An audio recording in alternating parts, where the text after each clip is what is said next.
Hola, ¿me escuchan? Sí, Bueno, perfecto. hemos Sí, tenido un perfecto. problema técnico por el cual no podemos transmitir para todas las personas que estaban, entonces, que estaban inscriptas, entonces lo vamos a retransmitir por Facebook. Los que no entren acá, hay 100 personas, los que no entren en esas 100 personas lo pueden ver por Facebook en la página mía, la de Patricio Álvarez Bayón. Así que si alguno les dice, no puedo entrar, ¿qué está pasando? Díganle eso, que vayan a mi página de Facebook y que lo vean por ahí. Les pedimos disculpas porque no estaba previsto esto, pero bueno, falla técnica. ¿Ok? Bueno, en unos minutos empezamos.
Hola, bueno, como pasó esto con Facebook, vamos a empezar, estamos esperando que entre la gente en Facebook y ahora vamos a empezar, ¿sí? Les pedimos un poquito de paciencia. Dice la gente en Facebook que no se escucha nada, ahora avisen si se escucha. Sí, ahí dicen que se escucha. No se escuchaba nada porque no hablábamos. Bueno, ahora empezamos.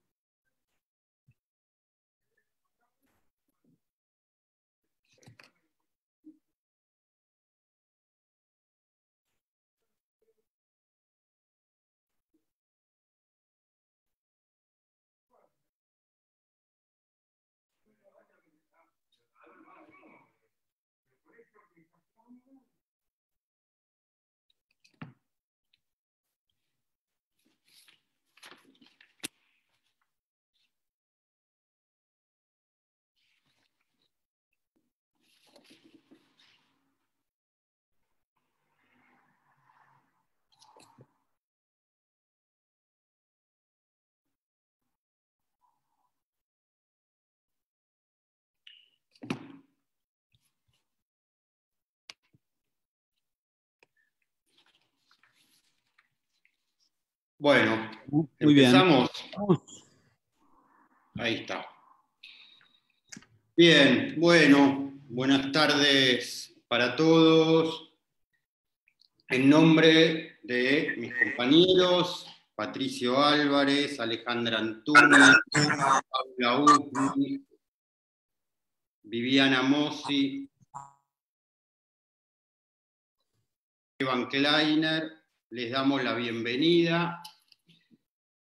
Primero algunas cuestiones sobre el funcionamiento. En primer lugar, les pedimos que mantengan los micrófonos cerrados para poder escuchar mejor y que no haya interferencias. Segundo, como después de las exposiciones vamos a tener un tiempo para conversar con ustedes, les pedimos que los que quieran intervenir haciendo una pregunta o un comentario, levanten la mano y que pongan su nombre en la imagen los que no lo tienen, porque solo vamos a tomar intervenciones de quienes estén identificados. También está funcionando el chat y pueden hacer las preguntas a través de ahí, que las vamos a ir recogiendo y al final se las pasamos a los que van a exponer hoy. Bien, ¿se está escuchando bien? Perfecto. Bien. Bueno, hace unos años, a partir de un trabajo que realizamos juntos en el marco de la MP sobre el tema que nos convoca, decidimos aventurarnos en el dictado de un seminario diurno en nuestra escuela, la EOL. Es importante señalar, por lo menos para mí, que no somos especialistas en género ni en clínica de la transexualidad. Por otro lado, no creemos que haya esa especialidad clínica. Tampoco somos los únicos que están investigando este tema en la comunidad de la EOL y de la MP. Algunos de ellos están hoy presentes y va a ser un gusto compartir con ellos nuestro trabajo. Somos psicoanalistas a los que nos ha interesado un tema para investigarlo desde un sesgo clínico. Eso es lo que caracteriza a nuestro seminario. Se trata de un seminario clínico de investigación. Esto implica que en el espacio del seminario no transmitimos saberes ya aprendidos, sino que vamos tratando de elaborar con las herramientas que tenemos aquello que lo concreto de la clínica nos presenta. Bien, la irrupción de la pandemia nos encontró próximos al comienzo de nuestro seminario, en el que habíamos estado trabajando durante los meses de verano. Frente a la aparición de este real, se nos presentó la pregunta de ¿qué hacer? ¿Continuar o no continuar? Por un lado, continuar de la misma forma que lo teníamos pensado, pero en forma virtual, era muy complicado dada nuestra modalidad de trabajo a partir de la presentación de materiales clínicos. Pero también nos pareció que había que hacer valer, que había que darle un lugar a la discontinuidad real que estamos viviendo. Eso creemos que hace a la diferencia entre un seminario dictado en el marco de una escuela de psicoanálisis y las exigencias de continuidad de un curso universitario. Pero tampoco nos pareció que dar lugar a esta discontinuidad pasaba por detener todo e irnos a dormir hasta que la pandemia terminara. Entonces, pensamos que esta interrupción podía ser una buena oportunidad para que cada uno de nosotros pudiese elaborar algún saldo del recorrido que venía haciendo y ponerlo a conversación con todos ustedes. Es así que los invitamos a conversar con nosotros en esta serie de 3 reuniones que le armamos. Bien, sin más, para dar comienzo a esta primera reunión, le paso la palabra primero a Patricio y después a Débora para que expongan su trabajo. Gracias. Bueno, gracias Esteban. La idea es, en cada una de estas reuniones, ¿me escuchan bien? En cada una de estas reuniones vamos a hacer, dado que somos 6, vamos a hacer 2 presentaciones por vez.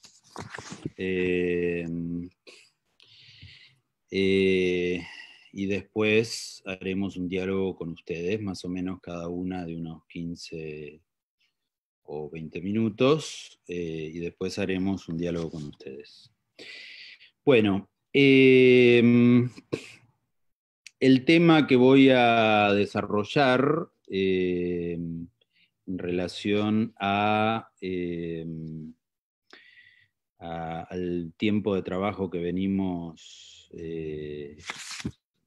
haciendo de presentaciones clínicas, va a ser básicamente en relación al tema de la neurosis y la transexualidad. Ese va a ser el punto del trabajo y el título del texto es Las profundidades del gusto y la neurosis trans. El primer punto es patologización. Es frecuente escuchar la crítica de que el psicoanálisis patologiza el género, incluso que el psicoanálisis plantea una relación entre la transexualidad y la psicosis. Si bien algunos enunciados de Lacan hablan de la dimensión psicótica de la transexualidad, hay una razón histórica que es que los primeros casos de transexuales estudiados fueron psicóticos, como cuando Lacan habla del goce transexual en Schreber, el señor Primó o el señor H, ¿sí? Presentaciones de enfermos de Lacan que tienen cuestiones con la transexualidad. Una lectura errada de estos dichos, que hablan del caso por caso, los confunde con una formulación universal que patologiza un género como correspondiente a una estructura clínica. Sin embargo, Freud lo dice en 3 ensayos: para el psicoanálisis todas las formas de sexualidad deben ser estudiadas, en la medida en que remiten a fijaciones pulsionales, es decir, remiten a modos de goce, en términos lacanianos, ¿sí? Freud plantea todas las formas, la heterosexualidad, la homosexualidad, todas las formas son objeto de estudio para el psicoanálisis. Lacan además agrega un paso más en el seminario 23, diciendo que, dado que no hay relación sexual, cita, toda sexualidad humana es perversa si seguimos bien lo que dice Freud. si no se puede describir la relación sexual, entonces toda la sexualidad es desviada respecto de una norma que no existe, es decir, toda la sexualidad es sintomática. Esto resuena con el concepto actualmente de lo queer, con el que Butler logró desprender al género de su dimensión heteronormativa, poniendo el acento en lo raro, lo extraño, lo desviado del género, y así podríamos forzar un poco el planteo de Lacan, que toda la sexualidad es perversa, es decir, sintomática, diciendo que toda la sexualidad es queer. Estas dos formulaciones, la de Freud y la de Lacan, constituyen una posición ética del psicoanálisis ante todas las formas del género, y las afirmaciones que intenten desviarse de ella no son propiamente psicoanalíticas. Y por eso el psicoanálisis históricamente ha acompañado a las luchas por los derechos del feminismo y de la diversidad de género. De este modo respondemos a la crítica. El psicoanálisis no patologiza la transexualidad en la medida en que considera a todo género como transestructural. Ni la heterosexualidad, ni la homosexualidad, ni la bisexualidad, ni la transexualidad se consideran como pertenecientes a una de las estructuras elaboradas por Lacan: neurosis, psicosis o perversión. Pero al mismo tiempo, todo sujeto pertenece a una de esas estructuras, en la medida en que el psicoanálisis no considera la normalidad como posibilidad, sino perteneciente a alguna de esas estructuras. Así, el psicoanálisis no analiza el género, pero sí la estructura, porque la estructura determina la táctica de la intervención, la estrategia de la transferencia y la dirección hacia un final del tratamiento, que serán diferentes si el analista hipotetiza que ese sujeto, sea cual sea su género, es neurótico o psicótico. Segundo punto, las profundidades del gusto. Observamos en nuestra clínica, de un modo cada vez más frecuente y localizable, principalmente en las generaciones jóvenes, que la movilidad y la experimentación con respecto al género se han vuelto agalmáticos, deseables, incluso promovidos por los cambios de discurso. Sabemos con Lacan que el otro se modifica en la historia, porque Lacan lo plantea así, pero me interesa remarcar un concepto del que Lacan habla solo una vez en el texto Kant con Sade, que es el concepto de las profundidades del gusto. Lacan lo explica diciendo que los textos de Sade, que son de su época, del 1700, no podían ser leídos en su época y se necesitaron 100 años para que Freud inventara el psicoanálisis para que estos textos pudieran ser leídos. Así lo dice Lacan en Kant con Sade. Dice: aquí se prepara la ciencia rectificando la posición de la ética. Esto es importante porque en la época actual se produce algo semejante, que la ciencia modifica la ética. En esto, dice Lacan, sí se opera un despejamiento que debe caminar 100 años en las profundidades del gusto para que la vía de Freud sea practicable. Cuenten otros 60 más para que se diga por qué todo esto. Es decir, Sade en 1770, Freud en 1900, o sea, se escriben los textos de Sade, 100 años después se pueden leer, y luego Lacan en 1960 dice el porqué de todo esto, o sea, Lacan devela a la ética como la relación entre el goce y la ley. En otros textos nos hemos referido a la subversión que producen los estudios de género, principalmente los de Butler y Preciado, que han tomado un alcance masivo, llegando a naturalizarse como algo evidente en las generaciones jóvenes, en los medios, en el otro social. Pero estos textos de Butler y de Preciado no serían posibles sin los descubrimientos científicos que permitieron intervenir el cuerpo y modificar el género. ya sea por vía de hormonización o cirugías. Las modificaciones que se han producido en la ciencia se sitúan en 3 órdenes. Uno, el de la reproducción, no necesariamente hay que tener sexo para reproducirse. Otro, en el de la procreación, ya no es necesaria una pareja para reproducirse. Y otro, en el de género, ya no es necesaria la relación entre un hombre y una mujer para hacer pareja. Estas modificaciones implican que lo que hasta hace pocas décadas era un imposible lógico, es decir, un real, ahora sí sea posible. La ciencia ha logrado tocar un imposible, o sea, ha logrado tocar un real y lo ha modificado. Como decía Esteban Kleiner en otro artículo, este real no es el real anudado del psicoanálisis, pero es el real de la ciencia.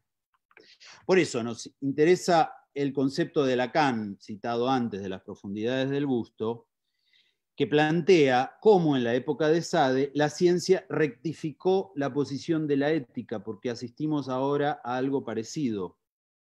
Es decir, la relación entre el goce y la ley se modifica y asistimos entonces a una modificación en las profundidades del gusto que nos parece debemos escuchar.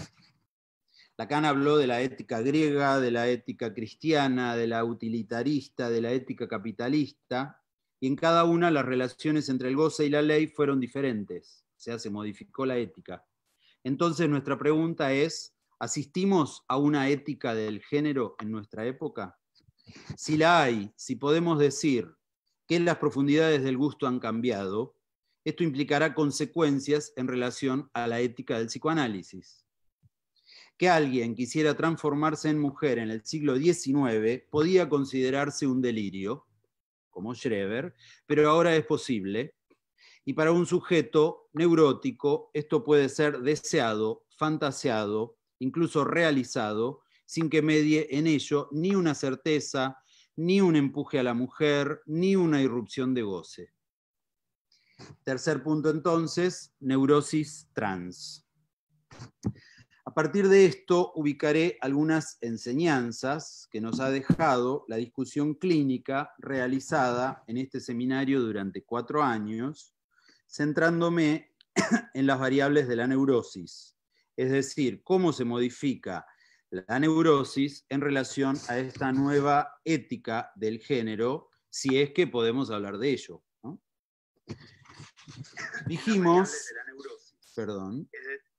Dijimos en otros textos que la elección de género se da en 3 niveles en la enseñanza de Lacan. A nivel de las identificaciones que se producen en el pasaje por los tiempos del Edipo, que dan lo que llamamos la identidad autopercibida y los rasgos simbólicos del objeto de atracción. Segundo, a nivel del objeto que se fija en el fantasma, que establece la satisfacción pulsional y posibilita un lazo de deseo y de goce con el objeto, definiendo los rasgos del objeto de atracción. O sea, no la identidad, sino lo que atrae, enamora, produce deseo en el objeto. Tercer nivel, a nivel de la sexuación, que implica un posicionamiento en relación al goce todo fálico o no todo fálico, y que establece el modo de goce singular. La primera es a nivel del deseo, la de los tiempos del Edipo, las otras dos a nivel del goce, uno pulsional, el otro sexuado. Si bien estas dimensiones de la elección sexual son para todos los géneros, vamos a ubicar algunas especificidades de nuestra clínica en relación a los sujetos trans. A nivel del del tercer nivel que dijimos, a nivel de la sexuación, la elección del goce del lado todo o no todo determina su inscripción.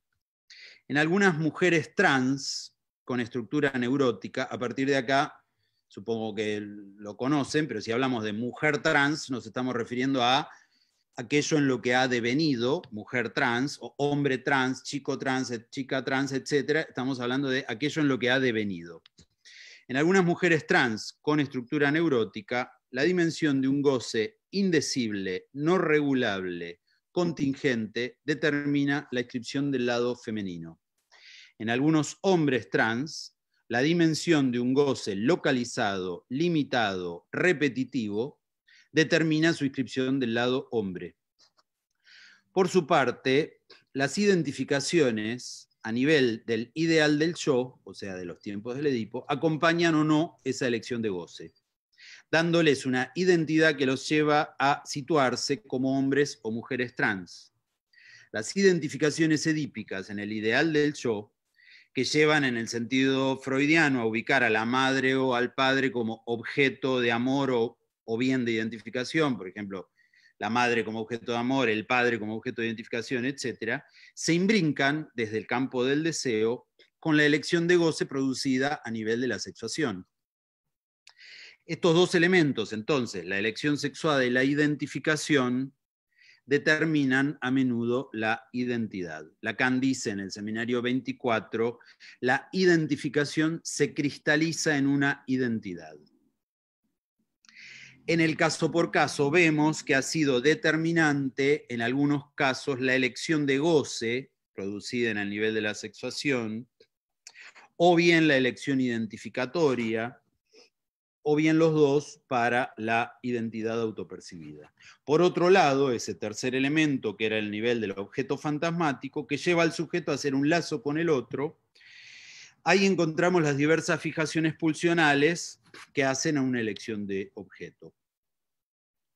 Entonces, la elección fantasmática no determina la identidad, como sí lo determinan los otros dos, pero sí lo que causa deseo, o atrae, o enamora en el partener. Hemos verificado en estos casos lo que hemos llamado el estallido del género. Las tres dimensiones se presentan de modo independiente, sin una articulación necesaria.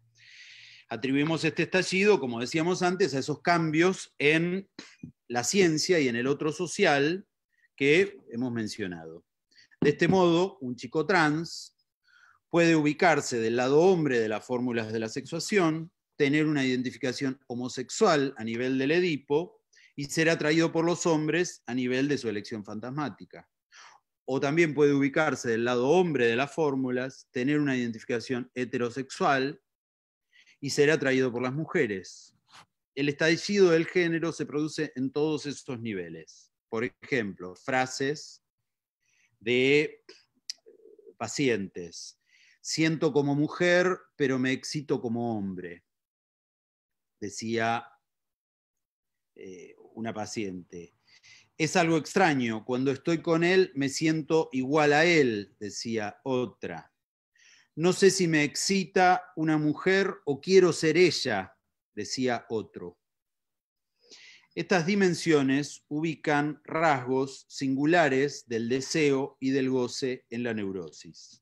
Pero además, entonces, o sea, hasta acá podemos decir, estos son los rasgos singulares de deseo y de goce en sujetos neuróticos que hemos tenido la oportunidad de discutir y de observar en su recorrido analítico. Pero además podemos ubicar como otra dimensión variables particulares de la neurosis. Voy a ubicar 5 variables particulares de la neurosis, o sea, de las características típicas de la neurosis. O sea, más allá de los rasgos singulares de deseo y de goce, además las variables de la neurosis.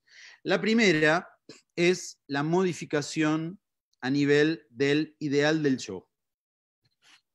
En la medida en que las cuestiones de género se han modificado y la androginia, lo andrógino, es considerado deseable, una versión que ha tomado prevalencia, principalmente entre adolescentes y jóvenes, es la del trans como sujeto enigmático, dotado de la valentía de trascender sus limitaciones heteronormativas en una transformación que lo vuelve agalmático.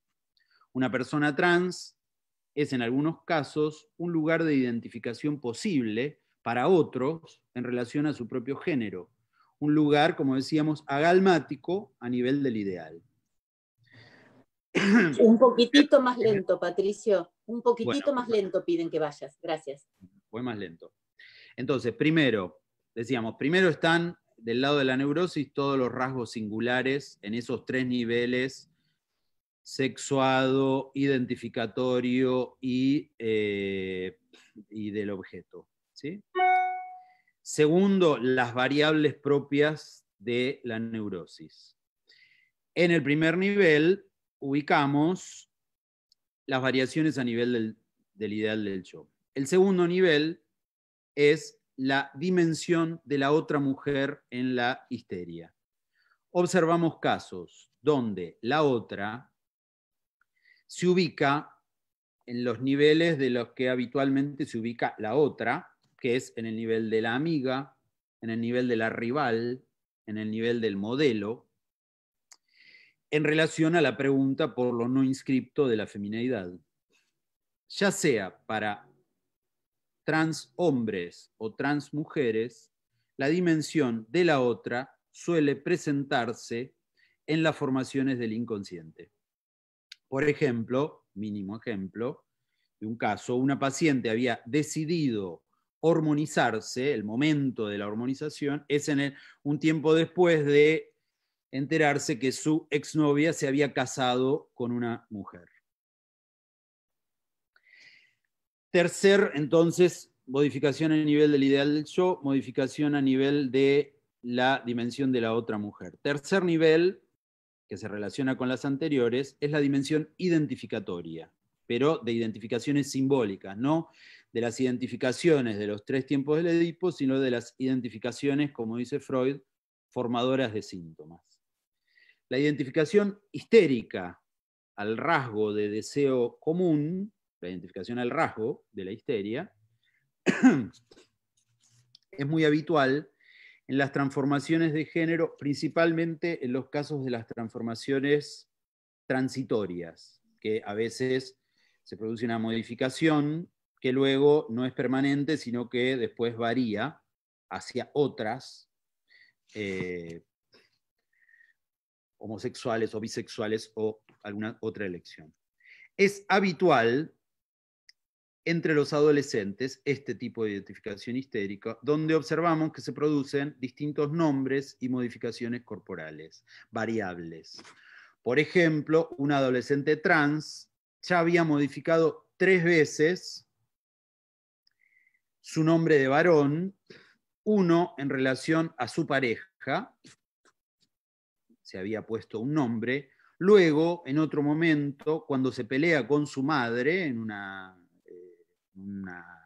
un corte muy importante, modifica su nombre de varón, y otro cuando se reencontró con un padre distante en su historia, se modifica por tercera vez su nombre de varón.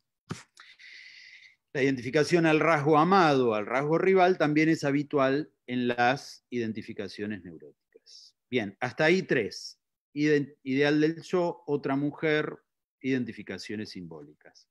La cuarta variable es la del deseo insatisfecho, que a veces se articula con la identificación, como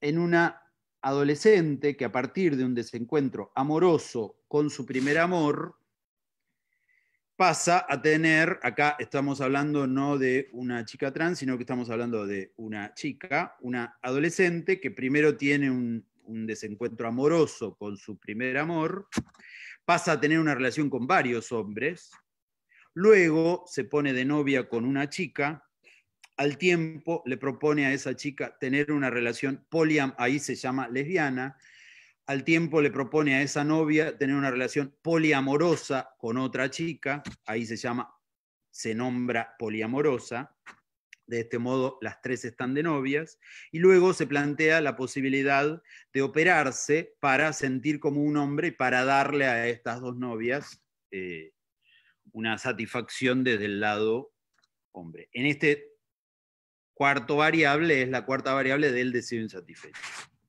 La quinta variable, y con esto termino, es la del rechazo. Freud situaba al asco como patognomónico de la histeria.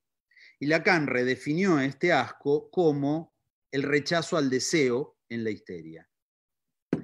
El rechazo al falo, el rechazo a lo femenino, el rechazo al padre, son habituales en los casos donde la identidad se define no por una elección positiva, no por lo que quiero ser, sino negativa por lo que no quiero ser como. Ese rechazo a su vez no debe confundirse con el rechazo forclusivo. No estamos hablando de la psicosis, sino que se produce a nivel del deseo. Ejemplo, en un caso, un padre degradado y sometido a la madre era determinante en la elección transexual femenina, al modo del rechazo a ese padre, y el cambio de nombre se había producido luego de la separación de los padres. En otro, un varón trans, que era acusado por su novio de inaccesible y frío, develaba en sus formaciones del inconsciente la presencia de un padre agresivo y frío, muerto cuando él era muy chico. ¿Cómo se observa entonces? En estos casos hemos podido ubicar más casos de histeria que de neurosis obsesiva en nuestra indagación clínica, pero creemos que estas variables justamente son muy cambiantes y quizás más adelante podamos tener otra casuística. Así, nuestra investigación prosigue ateniéndose a la letra a aquello que nos enseña la práctica, orientados por los principios de Freud, éticos respecto a los modos de goce y a los de Lacan respecto del síntoma. No hay para el psicoanálisis ningún género patológico, lo que hay son modos de goce que se inscriben sintomáticamente. Muy bien, hasta acá. Bueno, ahora gracias Patricio y escuchamos a Débora Niskaner.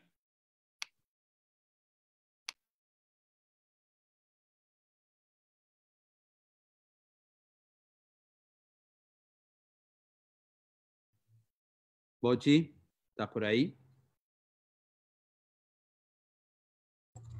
No se escucha, Débora. Ahí está, ya te puse para reactivar el audio. Ahora actívalo.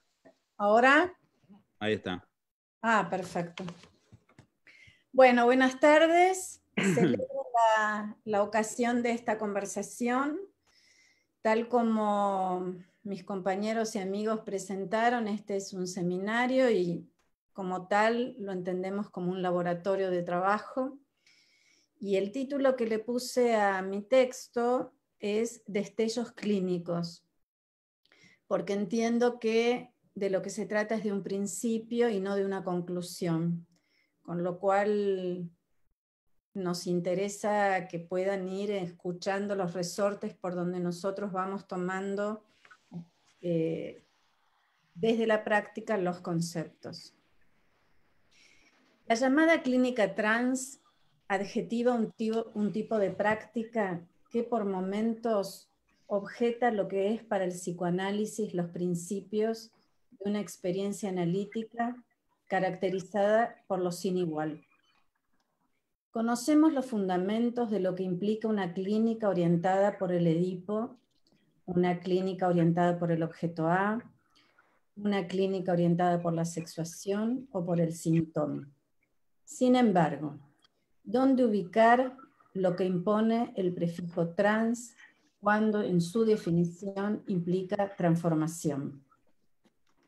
Durante el trabajo que venimos haciendo estos 4 años, pude comprobar que lo trans habita en un ser hablante y que para quien hace su demanda no se presenta dignificado como síntoma.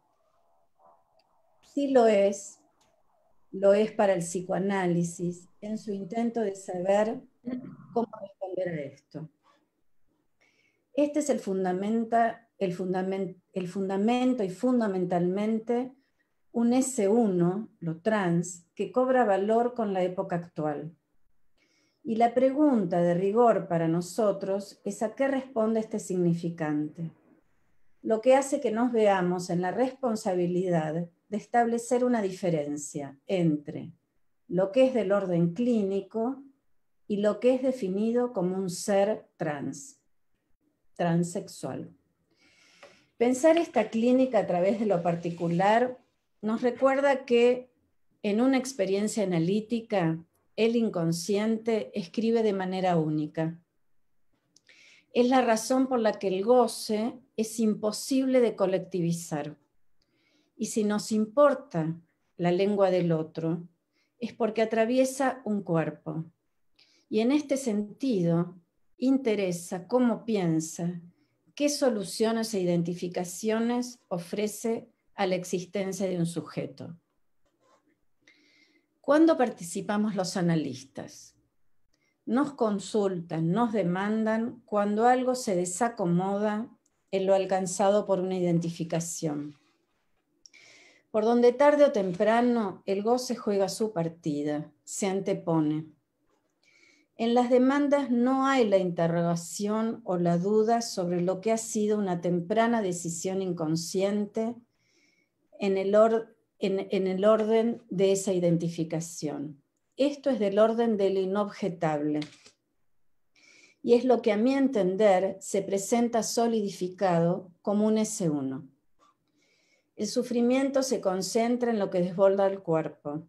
Lo imaginario queda suelto y solitario y se encierra en algún aspecto del vivir.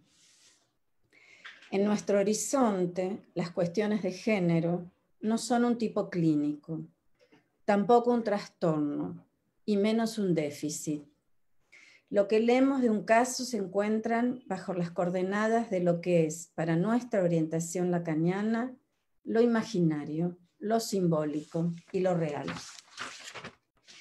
Se podría decir con la experiencia alcanzada hasta el momento que hay efectos analíticos cuando se verifica que hubo un trabajo de constatación de esta temprana elección inconsciente. ¿Y qué es? En el encuentro con un analista por donde alcanza a ser discretamente nombrado.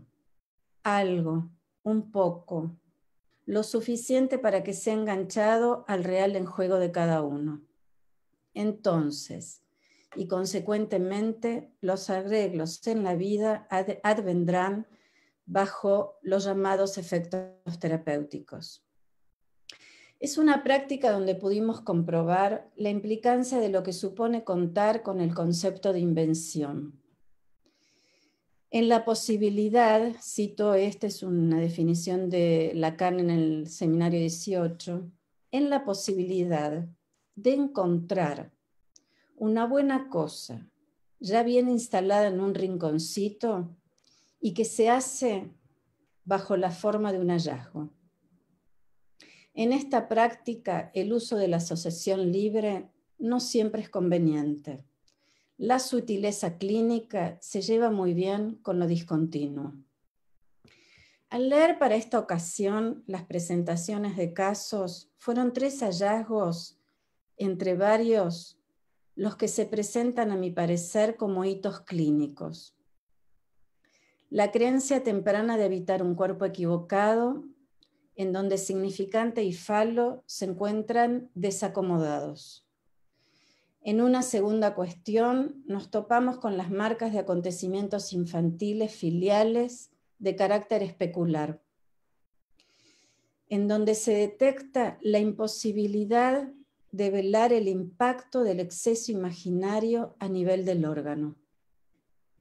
Y por último, el estatuto que cobra la transformación de género, en donde claramente no asegura un tipo de satisfacción y enseña muy bien sobre el error común de confundir el órgano sexual con el falo, que Lacan precisó y extrajo del transexual, demostrando lo que es intrínseco de una operación en lo real y que se trata de saber cuál se encuentra y qué para cada caso.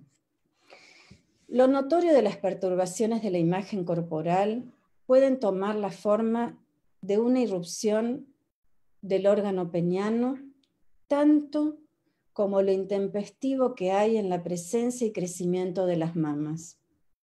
y en consecuencia se procura una feminización o masculinización de la imagen que atempere esa invasión de goce extraña.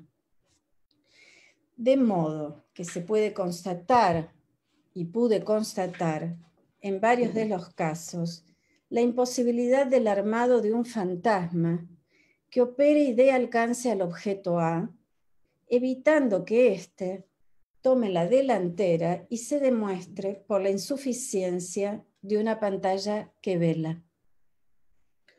Por ende, la imagen irrumpe por su mismidad, potenciando un goce narcisístico difícil de asir, lo que nos permite localizar el valor que toma un acontecimiento a nivel de lo imaginario, que por su discontinuidad coagula un S1 con estatuto de identidad.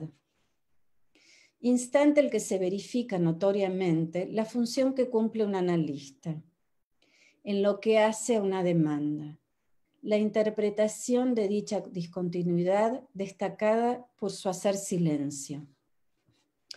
Conforme a estos hallazgos, voy a precisar 3 escansiones en la lógica de lo conceptual y en la lógica de lo que vengo presentando.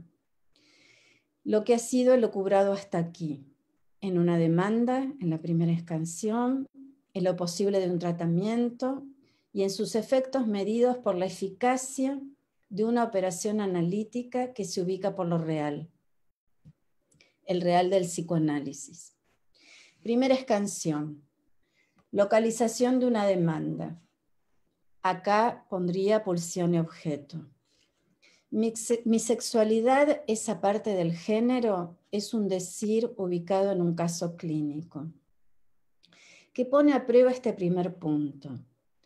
Si continuamos con la referencia que trajo Patricio de 3 ensayos, se encuentra algo que Freud nos trae y dice, ¿en qué medida él se ocupa de lo que es pulsión y objeto?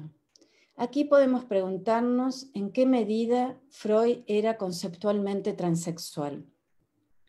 Allí precisa un acierto clínico muy valioso entre lo que es la pulsión sexual y el objeto sexual. Él nos dice, entre la pulsión sexual y el objeto hay una soldadura.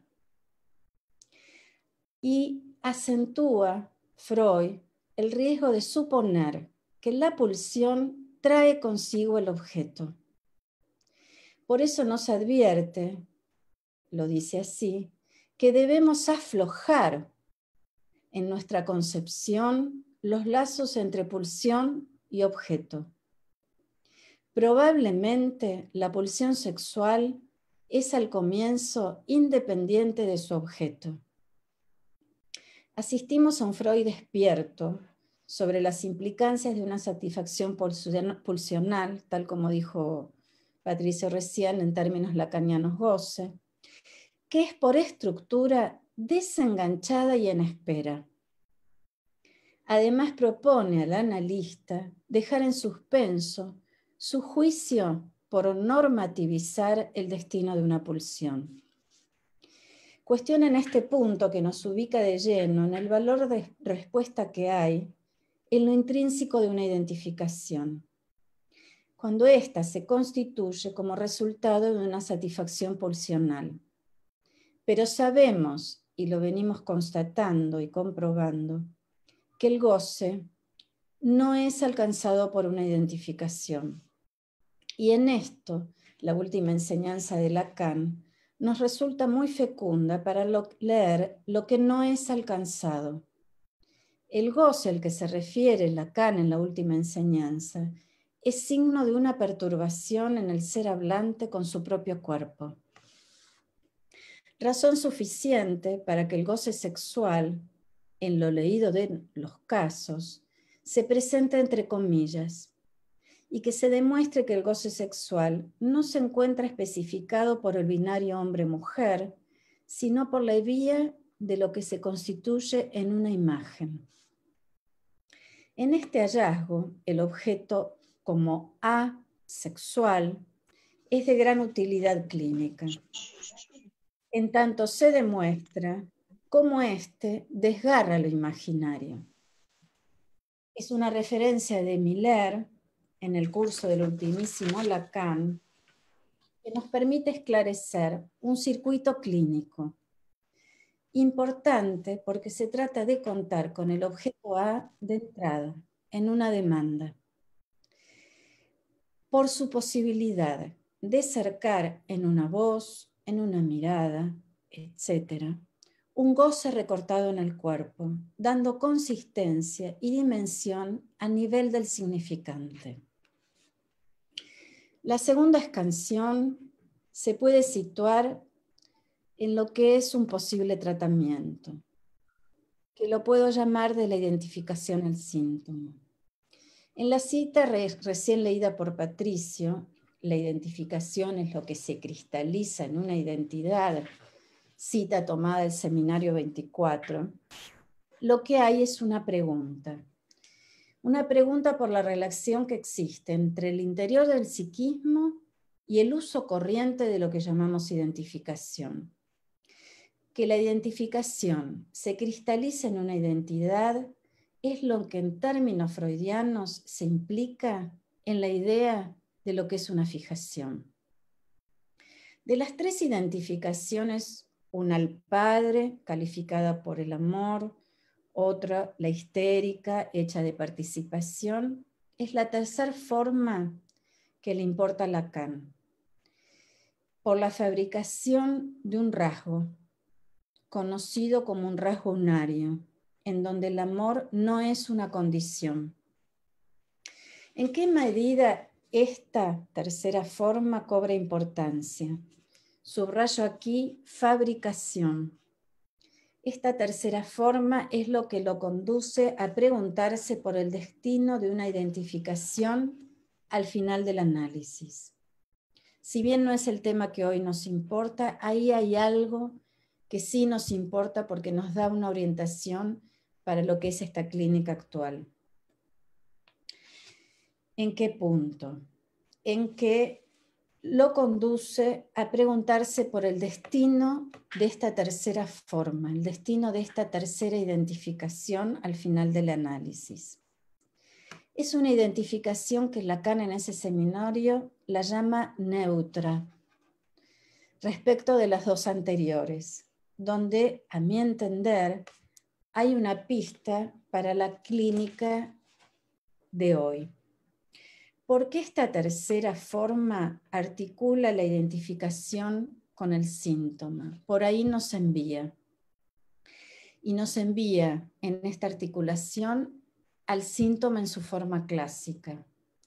Aquí hay una correspondencia entre lo que él dice, que un sujeto manipula y conoce de su propio síntoma, con la imagen. Y aquí está la novedad. Él dice, en tanto sabe de su síntoma, lo que hay es un saber hacer sobre la imagen. En ambos se encuentra el mismo punto de articulación. Articular el síntoma, la imagen, acá es una salida clínica. Serán un paso más de esto que propone Lacan, donde nos encontramos que se trata de hacer entrar al cuerpo. El cuerpo acá viene al lugar del otro con mayúsculas, situado muy al principio de su enseñanza. Aquí el cuerpo es el que sostiene la identidad. Ahí encontramos cierta fundamentación con la definición de la identificación se cristaliza en una identidad. El cuerpo sostiene la identidad. Y en ese sentido, el cuerpo, la identidad, ya no tiene que ver con el amor al Padre, sino con el amor por el propio cuerpo. La clínica actual, en cierta manera, nos ubica bajo esta salida. Ir por el camino de anudar síntoma y cuerpo. un saber hacer con la imagen por la vía pulsional. Cito a Lacan en este seminario. Hay que hablar del cuerpo. Hay un cuerpo de lo imaginario, un cuerpo de lo simbólico, que es la lengua, y un cuerpo de lo real, del que no se sabe cómo sale. ¿A qué se refiere acá Lacan? Sino a que lo real es la salida. Y es la salida porque por la vía de lo real, el real del psicoanálisis, se logra restablecer lo imposible de la relación sexual a nivel del discurso. En nuestras conversaciones clínicas, los casos demostraron su eficacia en cuanto a lo que se puede calificar como operación propiamente analítica. Contamos con la clínica del objeto A y también con la posibilidad de toparnos con un síntoma. Casi siempre ese síntoma, por nombrarse por lo fuera de lo trans, y casi siempre está inadvertido, en el costado, por la vida. Tercera y última escansión. Clínica de la invención, salida por lo real. Entre varias definiciones del inconsciente, hay una que me interesa para continuar con lo que expongo hasta acá. El inconsciente nos muestra la ansia por donde la neurosis empalma con un real que puede no estar determinado. Cita del seminario 11. Subrayo. Un real que puede no estar determinado. A mi entender, esta cita es precursora de la última enseñanza. Se podría pensar que este empalme de la neurosis con un real es en la última enseñanza el síntoma el que tomará su relevo. En tanto viene a decirnos de la necesidad de que lo real se empalme. En la medida que hay síntoma, entendido como lo que viene a anudar imaginario, simbólico y real, es porque no hay equivalencia sexual. A eso viene a responder el síntoma. Entonces, si lo hubiera, si por algún lado hay relación en lo sexual, es porque está sostenido por el síntoma. Nos es útil este concepto porque aquí se trata de otra creencia, no por el acento que se pone en la imagen, sino porque acá el síntoma lo que hace es encontrar la forma, la salida de que en la imagen nos podamos encontrar con la envoltura formal del goce de cada uno. En esa es la orientación cuando decimos se trata de articular algo del goce a un síntoma. Lejos estamos de pensar que esta práctica debe ser consecuente con un final de análisis. Sin embargo, frente a la idea de que un real no se liga al cuerpo, cuestión de la que venimos hablando, lo que se espera de él, de lo real, es que pueda establecer algún arreglo, duradero o no, entre los que se lleguen, entre los que se pueda. Lo que sí sabemos es que es un arreglo entre dos registros, con el lenguaje, es decir, con el agujero en lo simbólico, y el cuerpo, junto a lo imaginario. Entonces podremos decir que hay un saber hacer con la imagen corporal. No estamos seguros que esta sea una nueva clínica, quizás sea una nueva práctica. De lo que sí estamos seguros en el trabajo que venimos haciendo junto con mis colegas y amigos es que lo nuevo está en saber precisar qué se nos demanda. Continuaremos.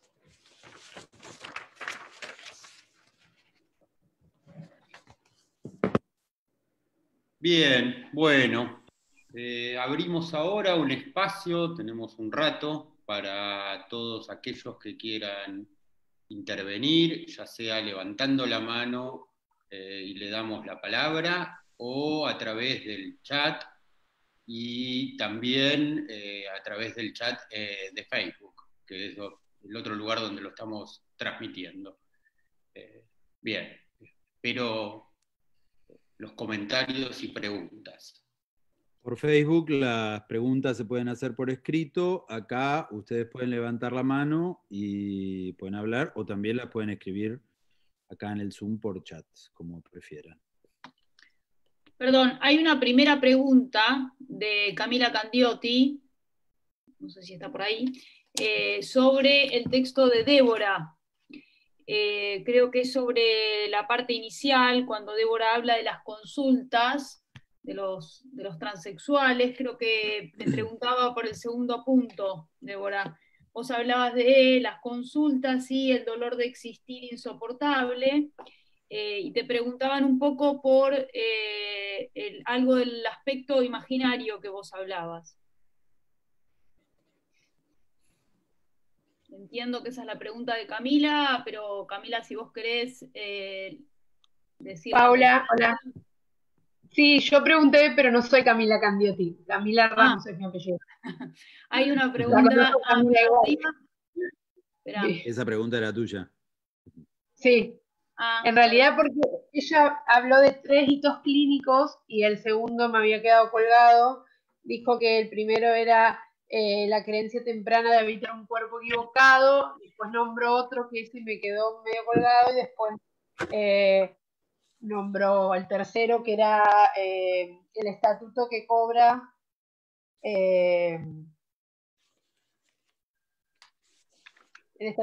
la transferencia de género, que no asegura la satisfacción, algo así.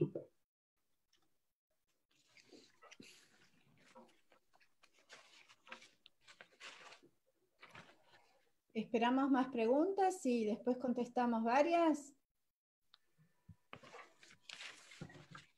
No, podés ir contestando mientras arma la otra Paula, ¿no?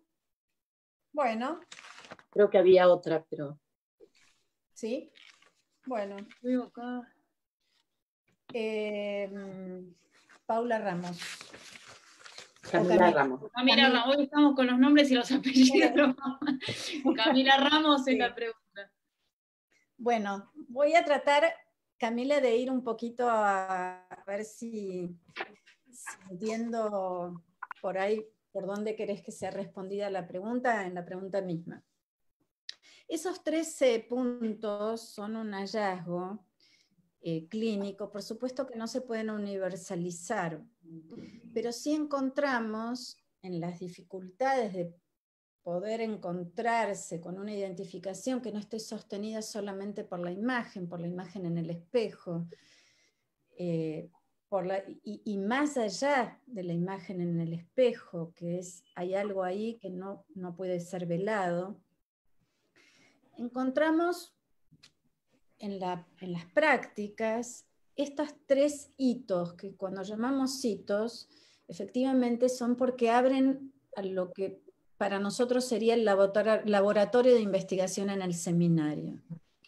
Entonces, los pusimos, por lo menos los puse de esa manera, porque hay algo en esa identificación que en tanto no se engancha en la satisfacción pulsional como se nos engancha normalmente cuando estamos pasando más allá del estadio del espejo y demás, lo que hace es que no alcance. Y hay un sufrimiento por donde, si bien esa identificación se constata que es una identificación alcanzada primariamente y que no es lo que se va a objetar en el análisis, porque eso, entre otras cosas, es un arreglo al que pudo llegar ese sujeto, lo que nos interesa efectivamente es encontrar por dónde eso se ancla en un síntoma de la vida. Entonces vimos cómo esa cuestión de la imagen se ve tempranamente en distintas cuestiones. Por ejemplo, y es muy notorio, en lo que está en la especularidad de un hermano, de alguien que a diferencia de Juanito, Juanito se encontró con su hermana, pero eso pudo ser velado. En algunos casos eso no puede ser velado. Está más a nivel de la operatoria de la castración. Con lo cual, cuando decimos que son hitos, es porque eso nos ayuda mucho a pensar por dónde puede haber salidas clínicas. ¿Mm? Voy a leer un par de comentarios y preguntas. Igual llamo a mis compañeros para que conversemos también en relación a lo que se ha planteado. Camila Candiotti, ahora sí es Camila Candiotti, dice, muy importante lo que destaca Débora al inicio. La base de la práctica no es la especialidad en el género. Los llamados trans consultan cuando el dolor de existir es insoportable. Si tienen suerte de encontrar una terapéutica que no sea pedagogizante o curativa, si encuentran un analista, lo que importa es el ser hablante en la singularidad de su recorrido y salidas siempre sintomáticas. Bien. Después,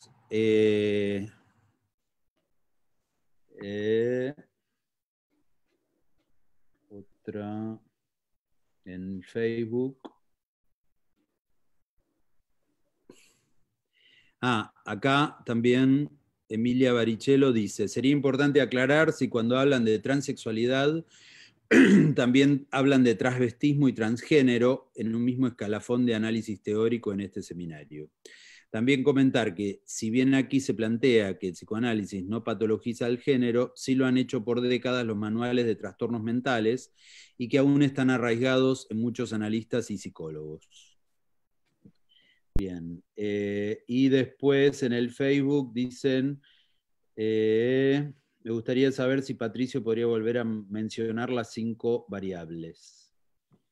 Y Jimena Garibotti dice, una pregunta, en relación a lo trans se habla muchas veces del cambio de sexo, es decir, de la operación, como de un pasaje al acto indefectiblemente.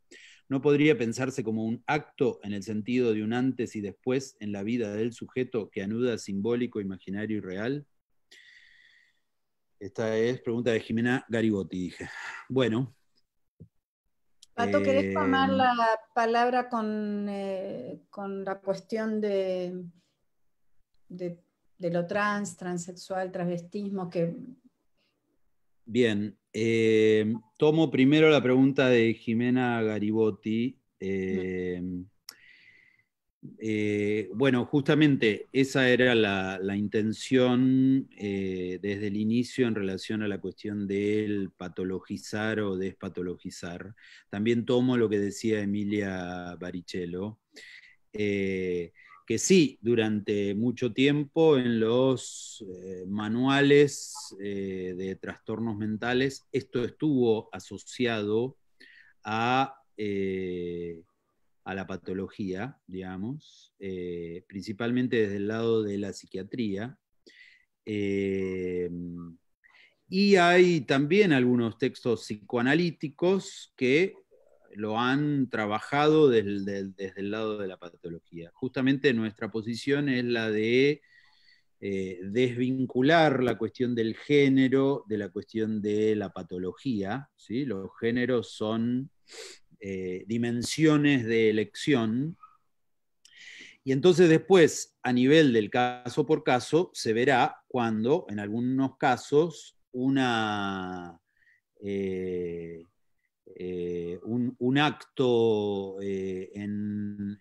por ejemplo, en relación a una reasignación de sexo, puede funcionar por el lado de un acting, por el lado del pasaje al acto, o puede funcionar por el lado de un acto, como lo que preguntaba Jimena Garibotti. Puede ser un acto y puede tener la función, como hemos visto en muchos casos, de producir un anudamiento, ¿sí? En otros casos también puede funcionar de otro modo y producir un desanudamiento, o puede funcionar en la neurosis por la vía del acting o del pasaje al acto. Puede ser todas las posibilidades, pero también, y eso es importante, puede estar en la dimensión del acto, ¿sí? Y puede estar en la dimensión de la inscripción a nivel del sujeto en relación a una identificación, en relación a una inscripción a nivel del goce,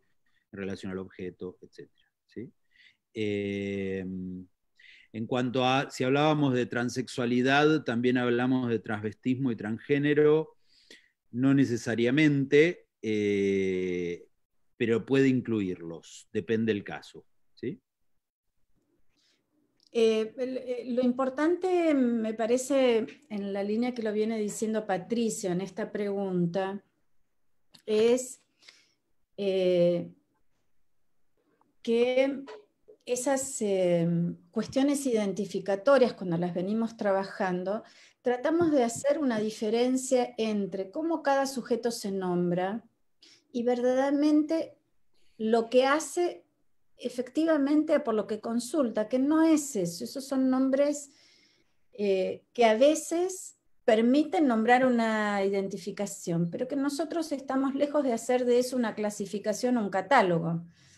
Lo que nos importa a nosotros es, y por eso estamos todo el tiempo atentos a cómo sale el discurso del psicoanálisis, a nombrar el modo en que la clínica tiene para decir lo que es una salida con identificaciones que vienen tomadas de la lengua del otro y que alguien las hace propias y que están bajo el estatuto hoy de definirse como hombre, como mujer, como queer, como, digamos. Entonces, el punto es en lo que no anda. Una cosa es el punto por donde alguien sale con esa identificación al mundo y otra cosa es el sufrimiento por donde demanda.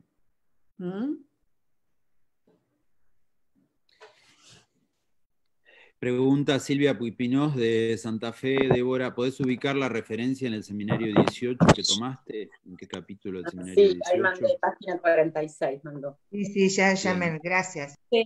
No, ahora, ahí hay otra. La pregunta por la referencia al seminario 24 también, Débora. Está en la primera clase del seminario 24, que el seminario 24 no está establecido. En la primera clase, Lacan empieza con el trabajo de las 3 identificaciones. Recomendable. Hay otra pregunta más. Leo otras preguntas, Ana ¿quieren? Maya. Dale. No, léela. ¿Las leo yo? Bueno. Ana Marta Wilson Maya pregunta, me sorprende, de Brasil, ¿sí? De la EBP, me sorprende la firmeza de los niños muy pequeños que hoy eligen cambiar de género y el avance de la ciencia al ofrecer un tratamiento hormonal a los púberes para retrasar la entrada en la adolescencia. ¿Podrían decir algo sobre esto? Sí. ¿Quieren que lea un par más del Facebook? Dale. ¿O quieren responder? Dale. Martina Petty. ¿La neurosis trans un arreglo al margen de las identificaciones y el deseo? ¿Una estructura que junta deseo y goce? Pregunta. Silvana Zacaro pregunta. En el campo de la sexuación encontramos sujetos que no se identifican con su imagen. ¿Acá tenemos que separar la identificación del reconocimiento? Bien. Y Marlene Valenzuela. Si al final del análisis nos encontramos con ese anudamiento entre real, simbólico e imaginario, goce, cuerpo, el síntoma en definitiva, un sujeto llamado transexual consultaría por un sufrimiento subjetivo que no siempre tiene que ver con su género, y la orientación por lo real lo escucharía más allá de su inscripción o identificación, caso por caso. Bien. Ya ha dado su respuesta, te voy a decir. Ya se respondió sola. Sí. Exactamente es eso. Bueno. ¿Querés responder vos, Débora? O... Podemos hacer una especie de ping-pong. La firmeza de los niños muy pequeños. Sí.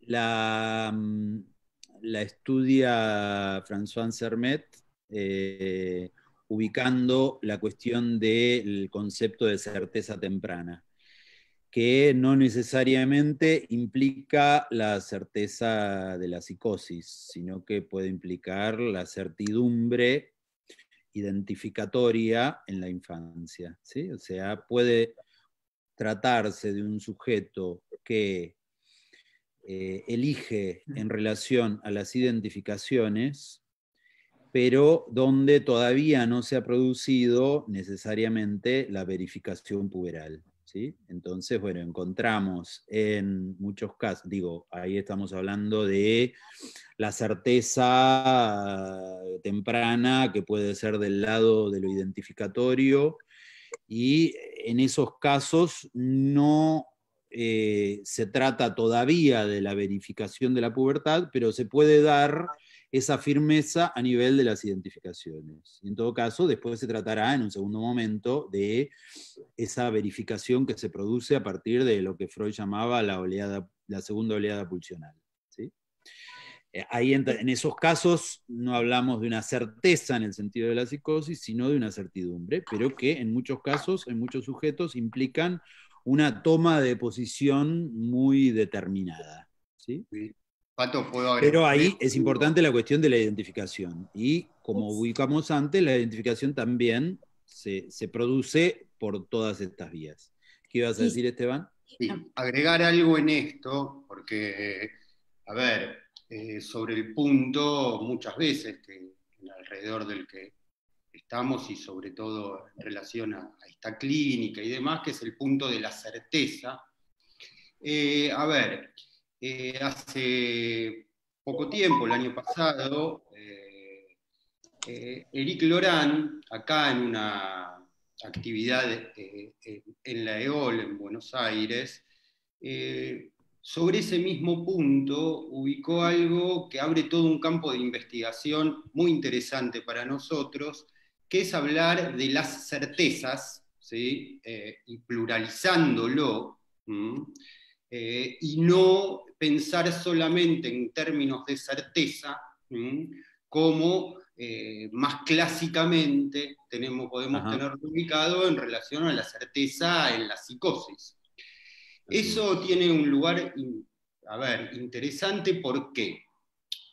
Porque efectivamente cuando hablamos de el síntoma, ¿sí? Y de incluso llevado al punto de un final de análisis, ¿sí? Y la perspectiva del síntoma en relación al final de análisis, también hablamos de una certeza. ¿Sí? Miller lo ha nombrado como la identidad sintomal, y eso también forma parte, y hay un efecto de certeza en ese punto, y que nada tiene que ver en sí con una certeza psicótica. Y eso, bueno, es un campo que se abre, interesante para esta clínica, en ese punto de pluralizar las certezas y saber de qué tipo de certeza, si efectivamente hay una certeza, así sea una certeza, como dice Ansermet, temprana en la infancia, de qué tipo de certeza se trata. ¿Sí? Es una certeza en relación a qué. Porque puede perfectamente ser una certeza en relación al encuentro con algo que viene a ser una solución para algo. Eso. Yo quisiera agregar a esta pregunta algo que a mí me produjo una gran enseñanza, y si está Andrea Cucaña por ahí puede agregar algo también, pero en el Elizalde, Ansermet, hubo una actividad donde dio una pauta clínica muy interesante y puso el acento sobre lo que es el malentendido entre los sexos, ubicado también en la lengua por la que un niño es hablado. Y es un punto muy importante porque a la hora de ir pensando en este trabajo, me parece que la creencia, cuando se impone como certeza, es exactamente cuando Freud trabaja esta cuestión donde hay que esperar el momento entre que la pulsión y el objeto digan algo un poco más. Ese es, creo yo, el momento de cierta certidumbre inconsciente, por supuesto, no sabida, que eso hace funcionar. Pero en un tiempo lógico, mientras uno dice en lo temprano qué pasan los niños, me parece que el punto del malentendido hace un trabajo tal que es al mismo tiempo que eso se va marcando como un S1, como el punto de fijación. Es algo para investigar también, la cuestión de en dónde, los tiempos lógicos en los que se arma esa decisión inconsciente temprana. Agrego una cosita nada más. En un par de textos, Éric Laurent menciona lo siguiente, que se trata de, digamos, estas certezas tempranas, se tratan de puntos de fijación a algo de lo femenino de la madre. Efectivamente. Que en algunos casos se verifica y bueno, en otros habrá que ver, ¿no? Sí, sí. Bien. Con la pregunta de Martina Petty de si la neurosis trans es un arreglo al margen de las identificaciones y el deseo, no lo ubicaría como un arreglo al margen de las identificaciones y el deseo, sino justamente que implica a las identificaciones y el deseo, ¿sí? Que puede ser un arreglo que no se ubique al margen, sino que justamente esté anudado a las identificaciones y el deseo. ¿Sí? No sé si quieren que siga leyendo preguntas o si alguien quiere levantar la mano e intervenir. Hay una que ya puso 2 veces, Ana no llegó a leer la letra chiquita, que dice, si se puede ampliar el concepto de el cuerpo viene a ocupar el lugar del otro. Me parece que eso estaba en el trabajo de Débora, si no me equivoco. Sí. ¿Esa es una pregunta? Sí, se puede ampliar, dice. Sí. Me interesa que se pueda ubicar que una enseñanza no es sin la otra, pero ¿a dónde nos viene a ayudar a pensar la última enseñanza? Entonces, ahí donde el otro con mayúsculas es importante en relación a lo que conocemos como la fórmula del significante del otro tachado, que nos viene a decir que hay en el otro la no respuesta y la no garantía, y que se trata de que la castración es el encuentro con la castración del otro. En la última enseñanza, el cuerpo pasa a ocupar y a homologar lo que en algún momento Lacan quiere decir de eso. Si el acento estaba mucho más puesto en la castración, en este segundo momento, en esta segunda vertiente o en esta última enseñanza, con los nudos, tenemos que hacer el esfuerzo de pensar que lo que hace el cuerpo cuando se anuda lo real es un enganche tal que tenemos un poquito de mayor posibilidad de asir la satisfacción, teniendo en cuenta que no se trata en el sujeto neurótico ni psicótico, de lo que se trata es del mundo loco en tanto ser hablante, de un sujeto que no se ubica, es pensar menos a nivel de la falla y la falta, y pensar más en relación a que, como él dice, no se trata del hedonismo del cuerpo, pero el sujeto se piensa con su propio cuerpo. En un análisis eso se arriba encontrándose con el sentido y con todo el recorrido edípico, pero esta última vertiente de la enseñanza nos pone de lleno que ese trabajo es un trabajo más difícil de hacer. Por eso no podemos hablar de la asociación libre. Tenemos que ir al punto de ahí donde algo enganche para que ese sujeto, con lo que inconscientemente ha sido una elección, tenga un lugar en la vida, en el mundo, haga un lazo. En todo caso, la posibilidad de contar con la última enseñanza es ver cómo se lo engancha al otro. Es el revés. Ana Preiti era, perdón, no llegaba a leer el apellido de Chicatán. Ana Preiti era la Bien. pregunta. Bueno, son las 3, me parece que es momento, ¿no? ¿No hay alguna cuestión más de pregunta? Podemos cerrar. No. Bien, agradecemos a todos la presencia. Recordarles que la próxima reunión es el viernes 17 de julio, el mismo horario, que el día anterior van a recibir por mail el link de la reunión. Esperamos para esta segunda reunión tener resuelto la cuestión del Zoom para que no tener que retransmitirlo por Facebook y que todos puedan participar en el Zoom. Digamos, lo teníamos previsto así para esta vez, pero nos falló. Esperamos que la próxima ya lo tengamos resuelto. Bien, hasta ahí. Nuevamente agradecerles y nos reencontramos el 17 de julio. Chau, chau. Hasta pronto. Chau. Hasta el 17. Chau, chau. Gracias.